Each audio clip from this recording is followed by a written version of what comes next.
Meu nome é Maíra Cunha, hoje eu sou bispa da Sara Nossa Terra.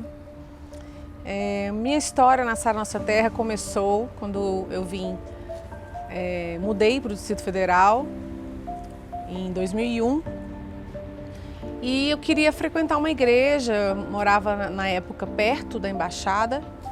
Foi quando a embaixada estava começando no Sudoeste, na verdade estava fazendo a transição do São Francisco para o Sudoeste. E eu comecei aí, eu lembro que a igreja não tinha nem piso ainda.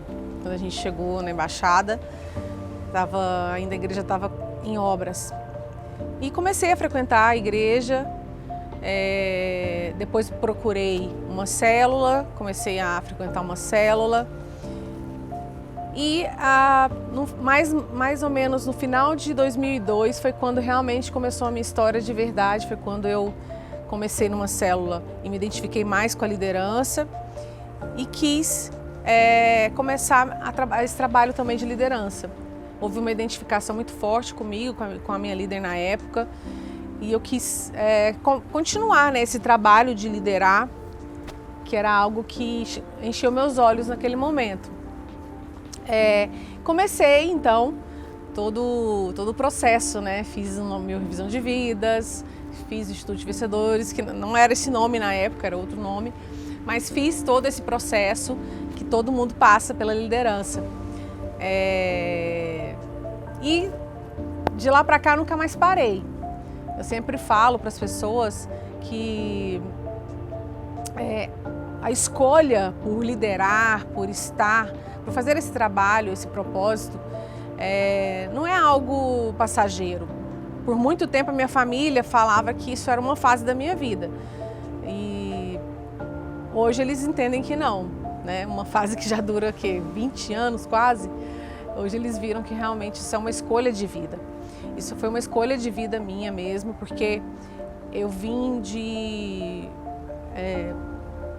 eu vim para a igreja, eu tinha passado por várias decepções lá fora. Decepções na minha vida emocional, decepções até na minha família, no meio que eu convivia. E eu sempre sentia que faltava algo na minha vida. Eu sempre sentia que eu precisava de algo a mais. E eu não sabia o que era. Quando eu comecei a ir para a Sara Nossa Terra e para a igreja, eu descobri que o que faltava na minha vida era justamente a missão, era justamente Jesus Cristo. E aí, a partir daí, eu comecei a me sentir completa. Então, foi uma decisão muito forte dentro de mim. Eu decidi que eu queria me casar dentro do ministério, queria uma pessoa que vivia o que eu vivia e continuar vivendo Jesus Cristo. Eu sempre falo, eu vivo Jesus Cristo, eu não simplesmente aceitei Jesus. Esse estilo de vida, de viver Jesus Cristo, é algo que eu escolhi para mim. E com o decorrer dos anos, eu conheci meu esposo, que também é bispo hoje, que também tinha essa mesma visão de viver esse evangelho maravilhoso. Então, eu sempre falo, Deus une propósitos. Então, Deus uniu nós dois nesse propósito.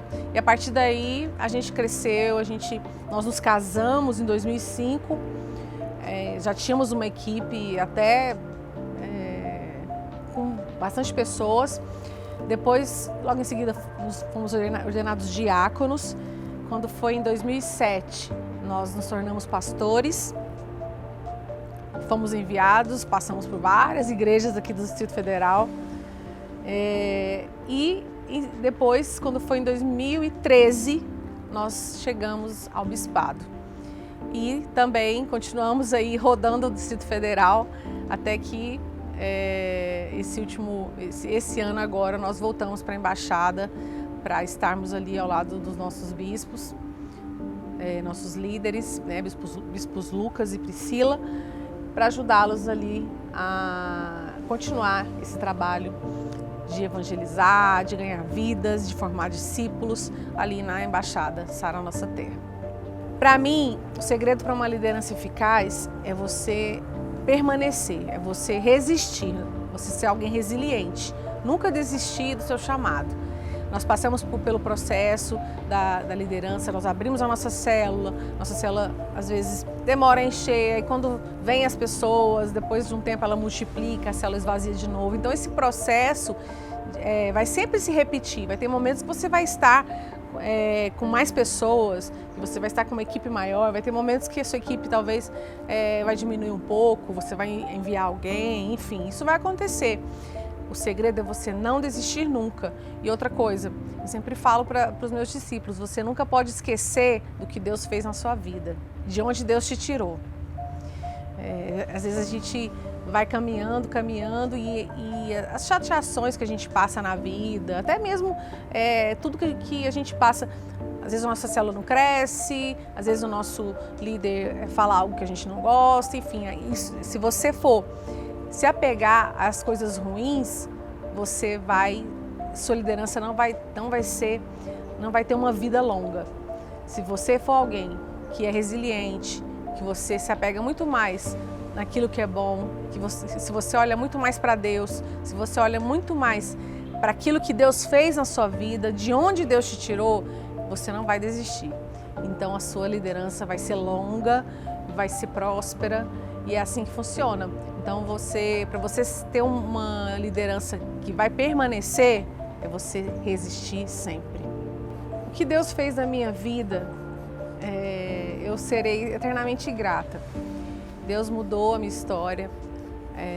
Eu vim de uma família, assim, meus pais nunca se separaram, tudo, mas eles não tinham um casamento muito bom. Então eu vim de uma família onde eu não tive um exemplo muito bom de casamento. E isso era algo que me incomodava muito. Eu queria muito fazer uma história diferente. Eu queria muito ser feliz no meu casamento. Eu queria muito acertar, né, quando eu casasse, enfim. Porque eu via as pessoas cometendo erros, né? Meus irmãos, vi dentro da minha casa, meus irmãos casando, separando, então era algo que eu não queria para mim.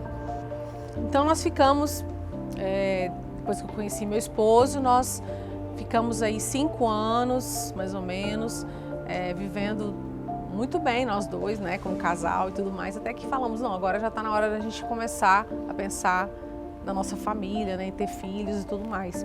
Foi quando a gente começou a tentar, né, eu comecei a tentar engravidar. E aí começou um outro drama na minha vida, né, porque a gente ficou durante um bom tempo, uns 2 anos, tentando naturalmente, e eu não consegui engravidar.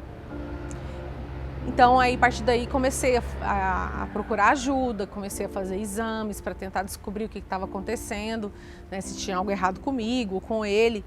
E a gente ficou aí num processo de uns 3 anos aí, né, nessa tentativa de engravidar, fazendo exames para tentar descobrir e nada. Né, até hoje eu não sei por quê. A gente não sabe por que a gente não conseguia ter filhos.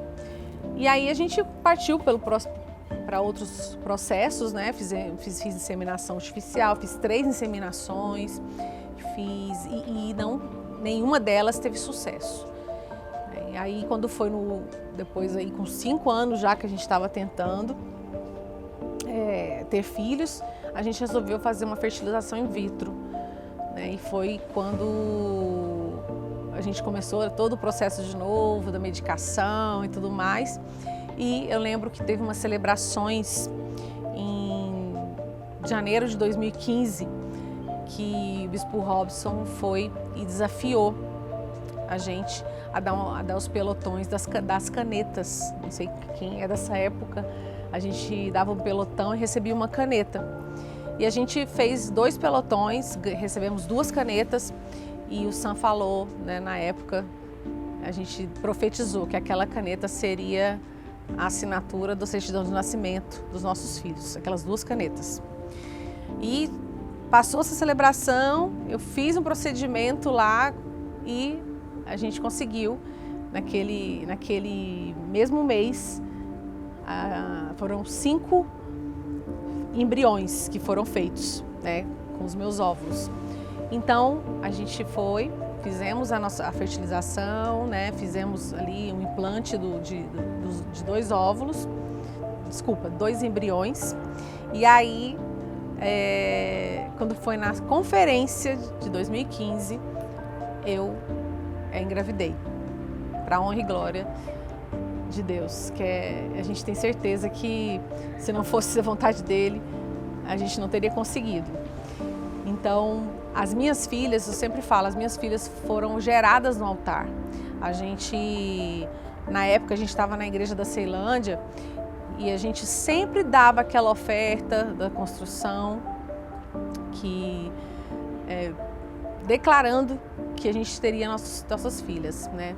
E a gente também sempre, uma coisa que eu também fiz pela fé, eu lembro que eu fiz, antes de eu engravidar, eu fiz 2 boletos do Parceiro de Deus, com os nomes que eu queria dar para os meus filhos. E eu lembro que antes mesmo, né, de engravidar, bem antes, chegava na minha casa aquele boletozinho, 2 boletos do Parceiro de Deus, com o nome, né, da minha filha hoje, com outro nome que a gente tinha escolhido, para a gente pagar. E porque a gente foi gerando eles, as duas, né, as 2 filhas, nossa família, a gente foi gerando em fé. Então, quando foi em outubro de 2015, nasceu a minha primeira filha, Ana Sofia, que ela é uma filha do altar mesmo, né? E eu lembro que esse processo dos 5 anos foi bem difícil, foi bem dolorido para mim. Que eu lembro que o último Dia das Mães, antes de engravidar, foi o Dia das Mães de 2014. Eu lembro que eu cheguei na igreja, eu não conseguia parar de chorar, porque para mim aquilo era tão dolorido, era tão difícil, né? Eu ainda não ter conseguido ter minhas filhas, era algo que me causava bastante dor. Eu via as pessoas ao meu redor tendo filhos e eu não conseguia, aquilo me trazia um sentimento de impotência muito grande. Mas tive momentos que eu pensei em desistir, com certeza eu tive. Mas eu tive pessoas ao meu redor que me ajudaram, que oraram comigo, que a minha liderança falava: não desista, não desanime, não olhe para trás, Deus vai te abençoar. E eu acreditei nessa palavra, eu não me deixava levar. Eu tinha momentos de tristeza? Tinha, mas depois eu olhava para frente, falava: vou confiar em Deus, vou crer no que eu estou vivendo, que eu vivo uma missão, eu vivo um propósito, eu creio que Deus vai fazer esse milagre na minha vida. E Deus fez, né? Deus trouxe minha filha.